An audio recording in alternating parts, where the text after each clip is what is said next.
तो ये class 10th के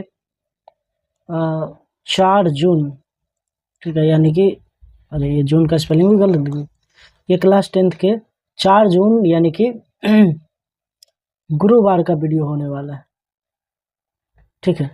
आज हम लोग देखते हैं इसमें क्या क्या पढ़ सकते हैं। हम लोग पढ़ेंगे आज मैथ और साथ में पढ़ेंगे साइंस।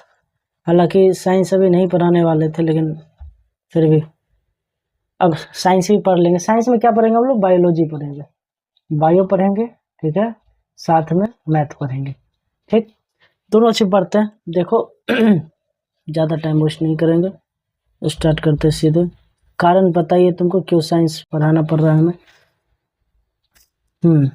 देखो, अच्छा ये हिस्ट्री का चैप्टर खत्म हो गया था ना, हिस्ट्री का दूसरा चैप्टर खत्म हो गया था, तो हिस्ट्री का दूसरा चैप्टर खत्म हो गया। बायो का तीसरा स्टार्ट करेंगे। जैसे बायो का खत्म होगा तो बायो के बाद हम हिस्ट्री का फिर चौथा चैप्टर स्टार्ट करेंगे। क्या सर तीसरा क्यों नहीं, चौथा क्यों? तीसरा वहाँ आकर ही हम बताएंगे। तीसरा थोड़ा ज़्यादा मतलब बहुत बढ़िया चैप्टर है, कॉम्प्लिकेटेड थोड़ा सा है, इसको अपने तरीके से वहाँ पे समझाएंगे। ऑफलाइन क्लास में ज़्यादा अच्छे से समझाएगा। तो अभी जो ज़्यादा इजी चैप्टर है हम वही अभी यहाँ पे पढ़ा रहे हैं, ताकि तुमको ऑनलाइन में ज़्यादा अच्छे से समझ में आए। तो 4, ठीक है, चौथा नंबर चैप्टर हम लोग हिस्ट्री में पढ़ेंगे। बायोलॉजी हो जाने के बाद, अभी नहीं, बस हम 3-4 दिन बाद या 5 दिन बाद, जब भी ये ख़त्म हो जाए। तो इसको इरेज करते हैं एंड रुक जाओ, आते हैं यहाँ पे। क्वेश्चन हम लोग कर रहे थे, ये याद करो, हम लोग ये वाला क्वेश्चन कर चुके थे। ये झंडा वाला जो क्वेश्चन था, झंडा गाड़ने वाला ये जो क्वेश्चन था, गमला रखा हुआ था, ये चित्र बनाया था ना तुम लोग पिछले क्वेश्चन में। नहीं बनाया था तो इसको बना लेना। अब हम लोग करेंगे ये वाला क्वेश्चन। 1 मिनट, ये किधर गया? 4 नंबर, 3 नंबर तक क्वेश्चन हो गया था, ये 4 नंबर क्वेश्चन करेंगे। कॉपी इधर पेस्ट कर दिए। ये वाला क्वेश्चन हम लोग को करना है। इस क्वेश्चन में क्या बोला जा रहा है? देखो, इस क्वेश्चन में बोला जा रहा है कि बिंदु -3,10 और 6,-8 इसको जोड़ने वाले रेखाखंड को, एक बिंदु है -1,6, ये किस अनुपात में विभाजित करता है? याद करो, अभी तक हम लोग कैसा क्वेश्चन करते आए हुए हैं? अभी तक जितना भी क्वेश्चन करते हुए हैं वो क्वेश्चन कुछ ऐसा हुआ करता था। कैसा? तो 2 बिंदु दे दिया जाता, ठीक है, कि ये बिंदु ये है, ये बिंदु इतना, मतलब कुछ भी दे देता और कहता ये इतना अनुपात इतना में बढ़ता है, ऐसा। तो बताइए कि जो बिंदु इसको इस अनुपात में बांट रहा है उस बिंदु का निर्देशांक क्या होगा? ये क्वेश्चन पूछा जाता था।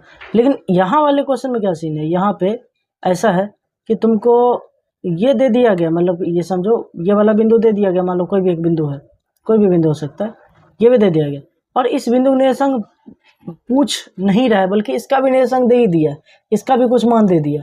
पूछ किसका मान रहा है? तो पूछ रहा है कि इसका मान क्या होगा। यहाँ जो रहता था ना, ये जैसे 2:3 है, तो यहाँ पे क्या होगा, यहाँ पे क्या होगा, ये अनुपात का मान पूछा है। बस समझ में आ रहा है कि -3,10 6,8 को जोड़ने वाले रेखाखंड को ये वाला जो बिंदु है किस अनुपात में बांटता है, अनुपात हमसे पूछा जा रहा है। जैसे ना यहाँ पे 2:3 M1 M2 जो निकाल मतलब दिया रहता था, ये M1 M2 हमसे पूछ रहा है इस क्वेश्चन में, ऐसा है। तो ये वाला जो क्वेश्चन है इसको हम लोग ऐसे करेंगे, इसको इरेज करते हैं। अच्छा, ये तो पूरा इरेज हो जाएगा ना सर, 1 मिनट, एक तो ये क्वेश्चन नंबर 4 इसको बनाते हैं। देखो, तो यहाँ पे हम लोग पहले एक लाइन ड्रॉ कर लेते हैं। इसमें क्या दिया है? बिंदु -3,10 है, और कौन सा बिंदु है? बिंदु है 6,-8, ये 2 बिंदु है। इसको जोड़ने वाले रेखाखंड को बिंदु -1,6 किस अनुपात में बांटता है? यानी एक ये जो बिंदु है, यहाँ मान लेते हैं ये वाला बिंदु है, ये बिंदु है -1,6, ये किस अनुपात में बांटता है, ये हमसे पूछा है। अनुपात पता ही नहीं कि कितना अनुपात कितना बांटता है। ध्यान रहे, जब भी ऐसा क्वेश्चन रहे तुमको अनुपात पता ही नहीं रहे कितना अनुपात कितना बांटता है, तुमको मान लेना है कि ये K/1 में बांटता है, ठीक है, K/1, तो वो मान लेना है कि K/1 में ये बट रहा है। ये पता नहीं है तुम्हें कि कितना अनुपात कितना है, तो मान लेगा K/1 में, ठीक है। फिर जो K का वैल्यू आएगा ना, K का जो मान आएगा वही तुम्हारा हो जाएगा अनुपात। इस क्वेश्चन को करो, अभी समझ में आ जाएगा तुम्हें, ठीक है। K/1। अब इस पे डिटेल में जाएंगे तो बहुत ज़्यादा समय लग जाएगा कि K/1 ही सर क्यों मानेंगे, हम XY क्यों नहीं अनुपात मान लेंगे। तो ये वाला कभी अगर ऑफलाइन में हम फ्री रहेंगे, समय मिला, अगर सिलेबस का अलावा, तो जरूर इसे बताएंगे। ठीक है, अभी फिलहाल तुम इतना समझो कि अगर तुम्हें दो क्वेश्चन मतलब दो बिंदु दिया हुआ है और तीसरा बिंदु का निर्देशांक दिया हुआ है, अनुपात गायब है, अनुपात पूछा जा रहा है कि किस अनुपात में बांटता है, तो तुमको उस अनुपात क्या मान लेना, के अनुपात 1। अब सिंपल से देखो, अब क्या क्या हमारे पास मौजूद है, x1 का मान क्या है -3, y1 का मान क्या है 10, x2 का मान कितना है 6, y2 इसका मान कितना है -8, और ये किसका मान होता है m1 का मान, m1 का मान कितना है k, और ये किसका मान m2 का मान, m2 का मान कितना है 1, m1 का मान k और m2 का मान 1, ऐसा दिया हुआ है। और हमसे पूछा जा रहा है कि ये इसका मान क्या होगा, वही मतलब अनुपात क्या होगा, तो k का मान निकालेंगे बस अनुपात निकल जाएगा, सिंपल सी बात है। ठीक है, क्या सर k का मान निकालेंगे तो m1 अनुपात m2 आएगा, अरे कुछ भी k का मान आएगा, जैसे मान लो k का मान आ गया 2/5, तो 2/5 अब बाय 1 करेंगे तो आंसर तो 2/5 ही रहेगा, तो वही अनुपात हो जाएगा जो भी k का मान आएगा। अब देखो यहाँ से हम लोग k का वैल्यू निकालने का प्रयास करेंगे। अच्छा ये बताओ, ये किसका मान होता था, यहाँ पे ये होता था x का मान और ये होता था y का मान, तब ना निकालते थे इस x का मान m1 x2 plus m2 x1 y1 plus m2, और y के लिए अलग मान निकालते थे। ये देखो x और ये देखो y, इन दोनों का मान दिया हुआ है, यानी कि अगर ध्यान से तुम देखो ये किसका मान, तुम लोग यहाँ पे मत लिखना, हम समझाने के लिए लिख रहे हैं, ये किसका मान है x का मान, और ये किसका मान है y का मान, इसी के लिए फॉर्मूला लगाते थे। यानी हमें x का मान यहाँ पता है कितना है -1 है, और y का मान कितना है 6 है, ये दिया हुआ। ठीक है, यहाँ से दोनों में से किसी एक का फॉर्मूला निकालेंगे, मतलब लगाएंगे, हम लोग का आंसर निकल जाएगा।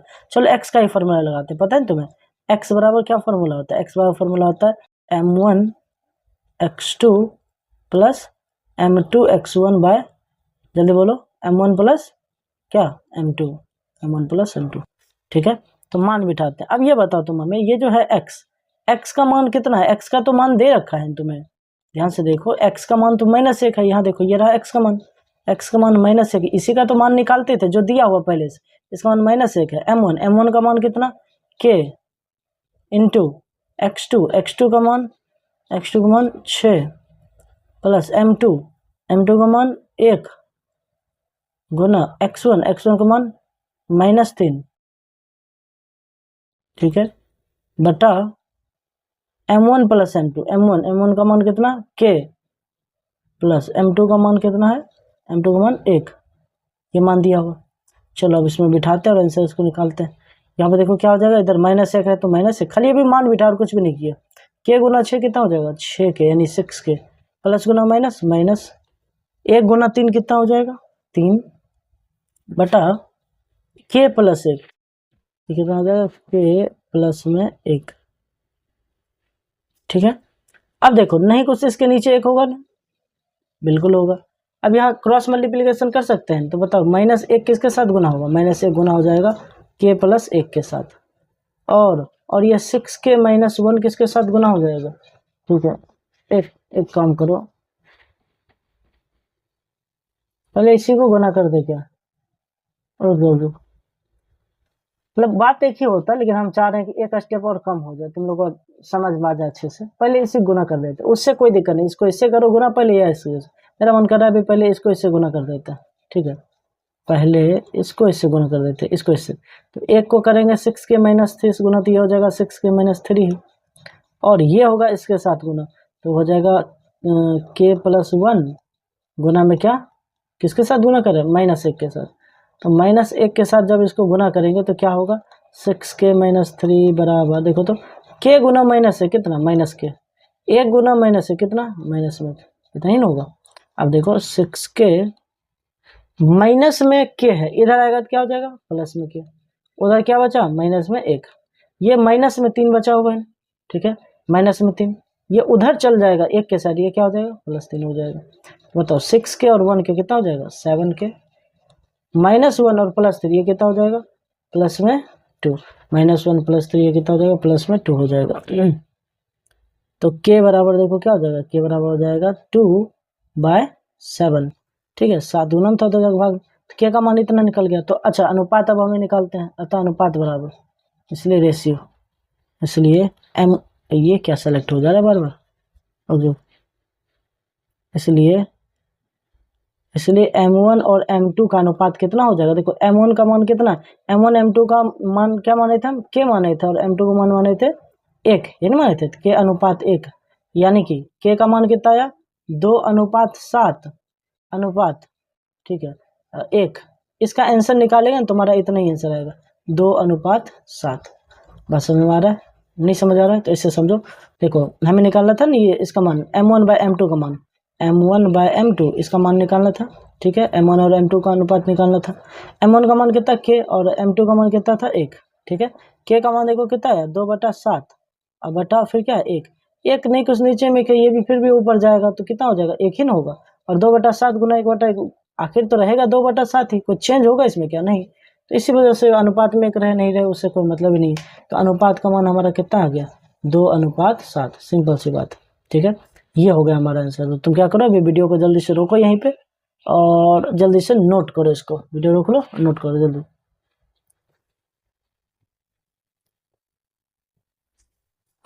नोट कर लिया। चलो नेक्स्ट, अब अगले क्वेश्चन पे आए, इसको हटाते हैं। यहाँ ये तो टाइमर चल रहा है, अगला क्वेश्चन किधर मिलेगा, ये रहा।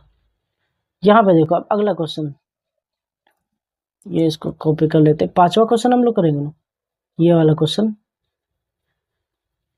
यहाँ से कॉपी कर लिए, यहाँ पे आकर के पेस्ट, ठीक है। देख लो, कह रहा है इसमें वह अनुपात ज्ञात कीजिए, वह अनुपात ज्ञात कीजिए जिसमें बिंदु ए, ठीक है 1,-5, बी -4,5 को मिलाने वाले रेखाखंड x अक्ष से विभाजित होता है। इस विभाजन बिंदु के निर्देशांक भी ज्ञात कीजिए, ठीक है। वह अनुपात ज्ञात कीजिए जिसमें ये दोनों जो है x अक्ष से विभाजित होता है, विभाजन बिंदु के निर्देशांक भी ज्ञात कीजिए। मतलब ये कि चलो इसका सॉल्यूशन लिख लेता हूँ इस क्वेश्चन का। तो एक बिंदु है ए जिसका निर्देशांक को लिख देंगे निर्देशांक बाद में, और एक और बिंदु है कौन सा बी, दो बिंदु ए का जो निर्देशांक है वो है देखो तो कितना 1,-5, और बिंदु बी का निर्देशांक कितना है -4,5। अब कह रहा है एक बिंदु है, कौन सा बिंदु, मतलब कह रहा है ये विभाजित होता है रेखा, किससे विभाजित होता है, तो x अक्ष वाले किसी बिंदु से विभाजित होता है, x अक्ष से विभाजित होता है। तो इस विभाजन बिंदु को निर्देशांक ज्ञात कीजिए। तुमको पहले भी बता चुके हैं, x अक्ष पे कोई भी बिंदु होगा तो उसका निर्देशांक क्या होगा, x का मान कुछ न कुछ होगा, y का मान क्या होगा 0 होगा। बताए थे ना ऐसा वाला क्वेश्चन कि x अक्ष पर कोई भी बिंदु है, जैसे ये इसका निर्देशांक क्या होगा 1,0, ये क्या होगा 2,0, इसका मान क्या होगा 3,0, ऐसे करके कुछ भी रहेगा, 15 भी है यहाँ पे तो इसका मान क्या होगा 15,0, यानी x अक्ष पे कुछ भी रहे तो x का कुछ मान होगा और y की जगह पे क्या होगा 0 होगा। समझ में आ रहा है, तो ये चीज होता है ये, ठीक है। इसको मिटा दे पहले। तो x अक्ष पे कोई भी बिंदु रहेगा उसका निर्देशांक क्या होगा x,0। तो क्वेश्चन में ये बोल रहा है कि ये जो बिंदु है ना इसको ये विभाजित होता है x अक्ष वाले किसी बिंदु से। मान लेते हैं ये x अक्ष वाला कोई बिंदु है, x अक्ष वाला जो भी बिंदु होगा उसका निर्देशांक क्या होगा x,0, पता ही है x का मान कुछ होगा और y का मान होगा 0।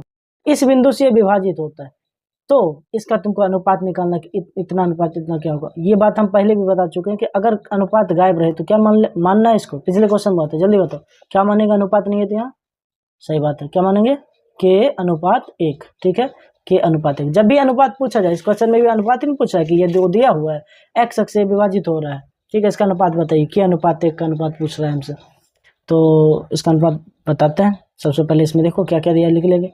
x1 का मान कितना है 1, y1 का मान -5, x2 का मान -4, y2 का मान 5, और क्या ये x नहीं m1 का मान कितना k, और m2 का मान कितना 1, और x का मान तो x ही है, पता कहाँ वहाँ y का मान लेकिन पता कितना 0, ये लिख सकते हैं हम लोग, y का मान क्या दिया हुआ 0।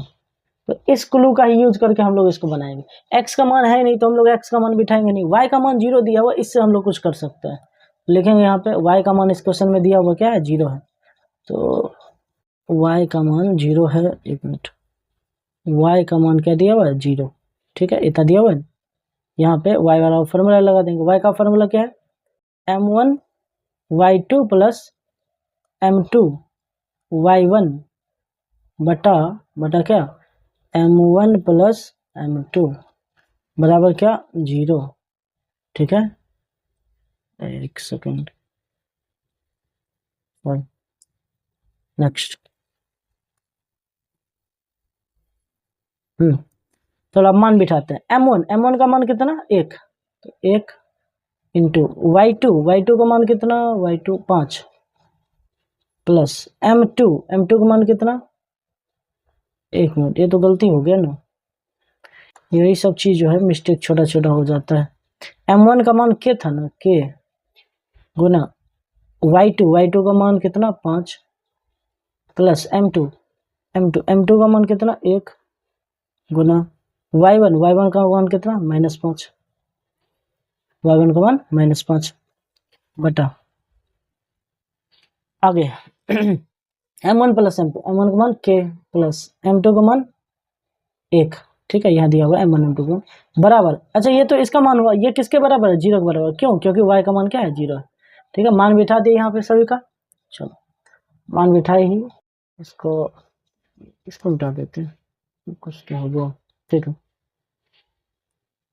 देखो यहाँ पे k गुना 5 गुना k कितना हो जाएगा 5k प्लस गुना माइनस 5 गुना 1 5 और बटा में k प्लस 1 है, उधर क्या है 0 है, ये k प्लस 1 दिख रहा है तुमको, उस साइड चल जाएगा तो क्या हो जाएगा गुना हो जाएगा, ये भाग में है ना, उधर भेज देंगे तो ये क्या हो जाएगा गुना में k प्लस 1। और यहाँ से हम लोग इसको बनाएंगे, और ये चीज तुमको पता ही है कि जो 0 से टकराएगा चूर चूर हो जाएगा। ये तो कब से स्लोगन, ये नारा कब से बता रहे हैं तुमको कि 0 से कुछ भी संख्या गुना हो उससे कोई मतलब नहीं है, 0 से गुना होने पे वो 0 ही हो जाएगा। तो k प्लस 1 क्या चीज़ है, ये भी 0 से गुना होगा 0 ही हो जाएगा। यहाँ देखो 5k बराबर माइनस में 5, उधर जा क्या हो जाएगा +5, तो यहाँ से k बराबर क्या हो जाएगा 5/5, या यहीं पे नहीं काट ले हम, एक मिनट तुम लोग इतना तो समझ में आता ही है ना, ये कैसे कर सकते हैं, ये 5 कट जाएगा, एक वन कटेगा ना, तो k बराबर क्या आ गया 1। ठीक है, बटा 1, या जो भी समझ लो, k का मान 1 है, तो इसलिए m1 अनुपात m2 कितना हो जाएगा देखेंगे। देखो, इसलिए m1 रेशियो m2 इसका मान कितना आ जाएगा, m1 और m2 का अनुपात क्या था k अनुपात 1, k का मान कितना आया 1, तो 1:1, इसका आंसर कितना होगा ये 1:1। जल्दी से वीडियो को रोको, ठीक है, और इस क्वेश्चन को जल्दी से नोट कर लो।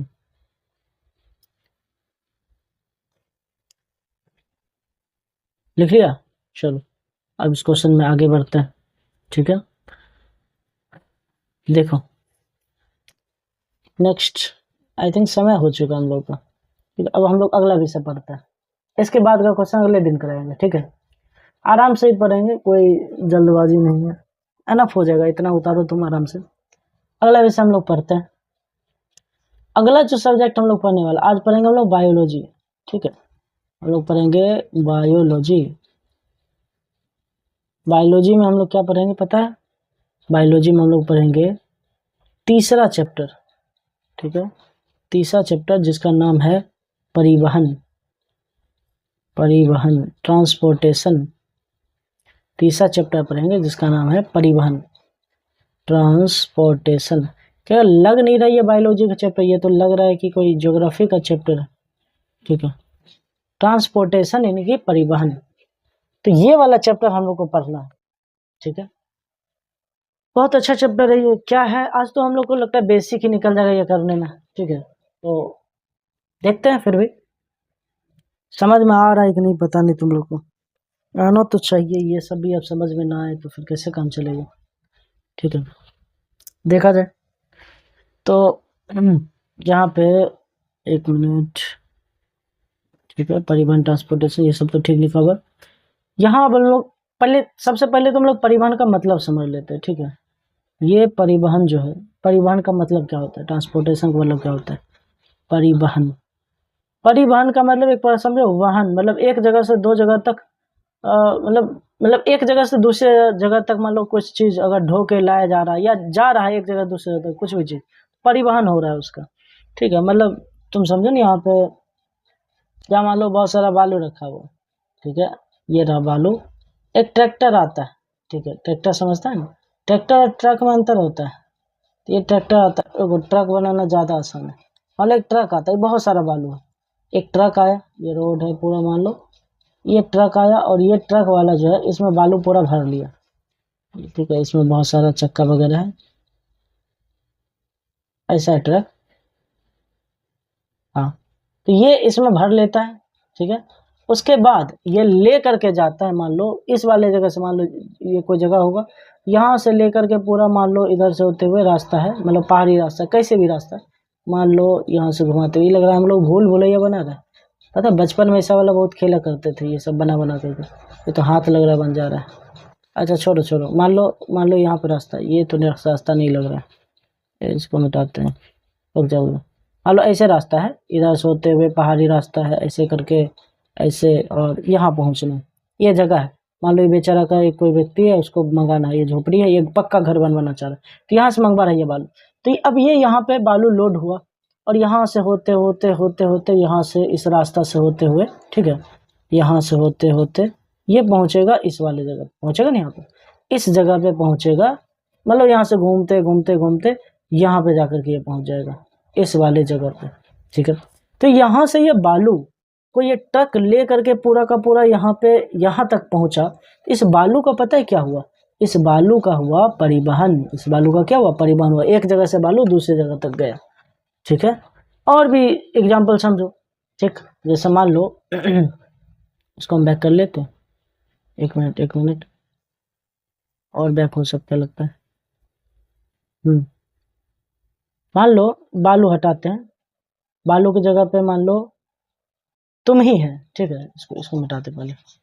मान लो तुम यहाँ पे चढ़ता है कहीं, ये तुम है, ठीक है, तुम यहाँ पे एक बस में चढ़ा, बहुत बड़ा सा एक बस था, ठीक है, समझ लो बहुत बड़ा सा बस है, वो बहुत सारे चक्के लगे हुए हैं, ये बस है मान लो कोई, तुम इस वाले बस में चढ़ा और यहाँ से चढ़ा, मान लो ये अपना कौन सी जगह है, रघुनाथपुर ढाला है मान लो, ठीक है, यहाँ पे तुम चढ़ा और यहाँ से तुम जा करके पहुँच गया, यहाँ से चढ़ते चढ़ते यहाँ से गया तुम बेगूसराय या मान लो पटना चल गया, यहाँ से पटना गया और वहाँ जाके तुम उतरा, तो तुम यहाँ से यहाँ तक जो गया, तुम्हारा क्या हुआ, परिवहन हुआ, तुम्हारा ट्रांसपोर्टेशन हुआ। किसके द्वारा परिवहन हुआ, ये गाड़ी के द्वारा, बस के द्वारा तुम्हारा परिवहन हुआ, ठीक है। तो ये घटना परिवहन कहलाता है। उतना दूर छोड़ो, तुम जो गाँव में रिक्शा में बैठता है, रिक्शा में बैठ के चल जाता है, कुल्हा जाता है ना, ये भी क्या है, परिवहन है। तुम गए एक जगह से दूसरी जगह तक गया, ये परिवहन है। इसी वजह से ये जो चैप्टर है, ये मेजर रूप से ये ज्योग्राफी का एक प्रकार से चैप्टर हुआ, परिवहन। लेकिन फिर बायोलॉजी में कर क्या रहा है ये चीज़, तो बायोलॉजी में दूसरे टाइप का ये परिवहन है, मतलब परिवहन वही है, मतलब ये यहाँ पे गाड़ियों का बात नहीं चला, यहाँ परिवहन पदार्थों का हम लोगों को पढ़ना है, जैविक पदार्थ जो हमारे शरीर के अंदर है उसके परिवहन के बारे में देखना है। मतलब ज्योग्राफी में अगर पढ़ते यही परिवहन चैप्टर तो बताते कि कैसे, मतलब रेल मार्ग, सड़क मार्ग बताएंगे भी, मतलब जल मार्ग, वायु मार्ग, इनके द्वारा कैसे कैसे परिवहन हो रहा है, ठीक है। तो यहाँ लेकिन बायोलॉजी में कुछ अलग चीज़ पढ़ना है, बस इतना चीज़ तुमको अभी तक पता चल चुका है कि परिवहन मतलब कोई चीज़ एक जगह से दूसरे तक जाना, ये क्या कहलाता है, परिवहन कहलाता है, ठीक है। रुक जाओ, अभी हमें एक आइडिया आया, एक मिनट, अभी हम मिटा रहे थे तो रुको। मान लो ये मान लो एक फुटबॉल है यहाँ पे, ठीक है, ये फुटबॉल नहीं, गाड़ी बना है, एक मिनट, ये यहाँ पे बना दे रहे हैं एक गाड़ी,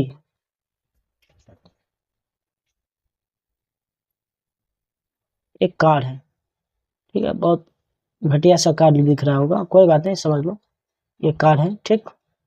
इस कार में तुम बैठा, ये तुम बैठा हुआ कार में, ये स्टीयरिंग पकड़ा हुआ है, ये मान लो ये शीशा है इसका, ऐसा करके लगा हुआ है, ठीक है, ऐसा करके ये कार, और ऐसा लग रहा है ये पीछे वाला भाग, लेकिन नहीं, इधर जा रहा है कार मान लो, ठीक है, तुम इस साइड जा रहा है, ऐसा। अब तुम इस कार में बैठा, कार को स्टार्ट किया, स्टार्ट करने के बाद क्या किया, देखो तुम आगे बढ़ा, ठीक है, कैसे बढ़ा आगे, तो ऐसे यहाँ से घूम करके यहाँ था, तुम यहाँ पे चला है, ये क्या हो गया, परिवहन हो गया, ठीक। फिर कार बैक करके तुम यहाँ चला है, ये भी परिवहन हुआ, मतलब एक जगह से दूसरी जगह तक अगर तुम गए, यहाँ गया, ये क्या हुआ, परिवहन हुआ। एक जगह से दूसरे तक जाना, ये परिवहन हुआ। मतलब अगर ये बॉल है, ठीक है, इस बॉल को हम यहाँ से सेलेक्ट कर ले, ठीक है, ये तो यहाँ परिवहन कर रहे हैं, मान लो परिवहन हुआ, यहाँ से ये चल जाता है यहाँ उछल करके, ये परिवहन हुआ इसका, परिवहन। मतलब एक जगह से दूसरे तक जाना किसी चीज़ का, ये क्या कहलाता है? परिवहन कहलाता है। बायोलॉजी में हमें ये बॉल कार इन सब का परिवहन थोड़ी ना देखना है। बायोलॉजी में हम लोग क्या देखेंगे? बायोलॉजी में हम लोग परिवहन देखेंगे जैविक पदार्थों का। ये क्या लिखा रहा है? रुक जाओ। हम लोग बायोलॉजी में देखेंगे परिवहन किसका? जैविक पदार्थों का परिवहन। जैविक पदार्थों में कौन कौन सा पदार्थ? वही पदार्थ जो श्वसन की प्रक्रिया से बना था। याद है? श्वसन चैप्टर बहुत ज़्यादा दिन ही हुआ पढ़े हुए। श्वसन की प्रक्रिया से, श्वसन की प्रक्रिया के द्वारा हमारे शरीर में क्या बना करता था? याद करो, एटीपी ऊर्जा बना करता था। याद है? ये एटीपी ऊर्जा का निर्माण हुआ करता था। ठीक है, ये कैसे होता था एटीपी ऊर्जा का निर्माण? ये तब होता था जब प्रत्येक कोशिका तक ग्लूकोज पहुंचता था। और भी कई सारे पदार्थों को प्रत्येक कोशिका तक पहुंचाना जिम्मेवारी होता है अलग अलग ढंग से। ये कैसे पहुंचता है? हमारा पूरे शरीर में, मान लो ये शरीर है, ये पूरे शरीर के हर एक भाग तक, यहाँ यहाँ यहाँ हर एक जगह तक कैसे हर एक चीज पहुंच पाता है?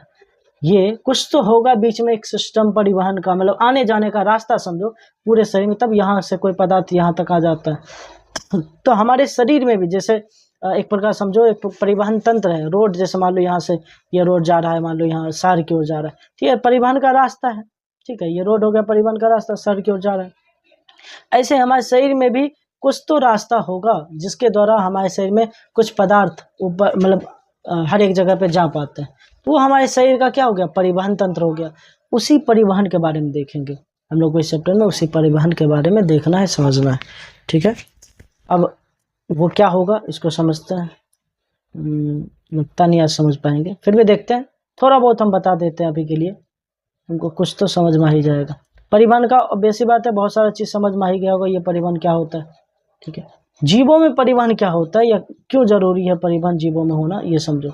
जैसे एग्जाम्पल के लिए तुमको बताए थे ना कि अगर भोजन करता है कोई मनुष्य, तो भोजन करने के बाद, ठीक है, वो भोजन का पाचन होता है। ठीक है, खासकर जब ये भोजन छोटी आंत में रहता है तो भोजन का पाचन हो करके वहाँ से जो भी बनता है ग्लूकोज, ठीक है, वो फिर कहाँ मिल जाता है? ये ग्लूकोज और भी अन्य कोई भी पदार्थ हो वो कहाँ मिल जाता है? ये मिल जाता है ब्लड में, खून में मिल जाता है। ठीक है, ब्लड मिल जाता है। और फिर ये जो ग्लूकोज है शरीर के सभी भागों तक पहुंचता कैसे है? चलो ब्लड में मिल तो गया, ठीक है, ब्लड मिल गया, अब ब्लड इसको लेके जाएगा भी, लेकिन कैसे जाएगा? किस रास्ते से जाएगा? ठीक है, ग्लूकोज के लेते हुए हर एक जगह जाएगा, यानी ग्लूकोज का क्या होगा? परिवहन होगा। ग्लूकोज बना, अब ये ग्लूकोज सभी शरीर की कोशिकाओं तक पहुंचेगा ना, सभी शरीर की कोशिकाओं तक ये ग्लूकोज पहुंचेगा, पहुंचाएगा इसको ब्लड। ठीक है, तो आखिर ग्लूकोज का यहाँ पे कौन सी घटना होगा? परिवहन होगा। अब इससे बात है क्या होगा? यहाँ ग्लूकोज का परिवहन होगा। इसी परिवहन की घटना के बारे में हम लोग पढ़ने वाले हैं, ये परिवहन क्या होता है। ठीक है, खासकर ये जो ग्लूकोज का परिवहन है, ठीक है, ये कैसे होता है। और खाली ग्लूकोज का ही नहीं, अन्य भी कई जो भी जरूरी पदार्थ है हमारे शरीर के अंदर, उसका भी परिवहन होता है। जरूरी पदार्थ, जरूरी मतलब हो गया आवश्यक पदार्थ, जरूरी यानी आवश्यक, आवश्यक पदार्थ जो हमारे लिए नीडेड है उसका तो परिवहन होता ही है। उसके अलावा कई सारे विषैले पदार्थ भी हमारे शरीर के अंदर होता है जो जरूरी नहीं है, उनका भी परिवहन होता है हमारे शरीर के अंदर, उनका भी तो कोई परिवहन करता होगा। तो उन सभी के बारे में देखना है हम लोग को, परिवहन के बारे में। उससे पहले कि हम लोग देखें परिवहन के बारे में शरीर में, हम लोग को पढ़ना पड़ेगा परिवहन पौधों में कैसे होता है। ठीक है, पहले हम लोग पौधा वाला क्रिया कर लेंगे कि पौधों में परिवहन कैसे होता है, फिर तब आएंगे जंतु में कैसे होता है। तो पहले पौधों में परिवहन, फिर जंतु में परिवहन। ठीक है, आई होप कि समझ में आ गया होगा क्या क्या क्लास में बताए हैं आज। तो नोट करते रहा करो, अभी और बहुत समय है हमें वहाँ आने में। ठीक है, अब समझो सीधे, पता नहीं 17-18 को भी पहुँच पाएंगे कि नहीं, देखते हैं। मेरे ख्याल से हम कितना लगभग समझो ना 16 ख़त्म, 16 के सुबह में संभवतः 18 को पहुंच जाएगा। 18 को क्लास तुम लोग का शायद ओपन हो जाएगा, 18 को हम पहुंच जाना चाहिए। हाँ, तो 18 को ही शायद हम लोग क्लास में मिल पाएंगे। अगर बाई चांस हम फिर भी बता दे रहे हैं, अगर मान लो तुम लोग 18 को ऐसे 18 को पढ़ने आना, अगर हम 18 को वहाँ नहीं मिले, समझ जाना कि अगले दिन से फिर आना है। ऐसे हम पूरा कोशिश करेंगे 18 के सुबह तक पहुँच जाएंगे, तो 18 के शाम में आराम से तुम लोग क्लास कर सकता है।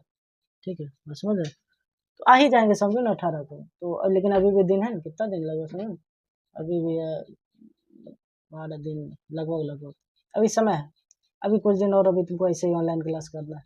ठीक है, बस थोड़ा ऑनलाइन में तुम लोग ऐसा नहीं कि कोई देख नहीं रहा है तो भगा दिए, जल्दी जल्दी पढ़े नहीं, कुछ कर नहीं रहे, ध्यान से पढ़ा करो। तुम लोग का बोर्ड एग्जाम है, हम यहाँ चाहते तो आराम से बैठे बैठे मस्त सो सकते थे। अभी वीडियो बना रहे हैं, थोड़ा सा प्रॉब्लम भी हो रहा है। किस लिए? ताकि तुम लोग का पढ़ाई में कोई बाधा ना उत्पन्न हो। थोड़ा सा कोऑपरेट हम कर रहे हैं, तुमको ज़्यादा अधिक कोऑपरेट तुमको करना है, क्योंकि तुम्हारा बोर्ड एग्जाम है। समझ रहे हैं? बहुत ज़रूरी है तुम्हारा एग्जाम। ठीक है, खैर अभी इस टॉपिक को तो यहीं पे एंड करते हैं, हम लोग मिलेंगे और कल। ठीक, चलो तो फिर इसको ख़त्म करते हैं यहीं पे, क्लास को बहुत ज़्यादा लगता हो गया।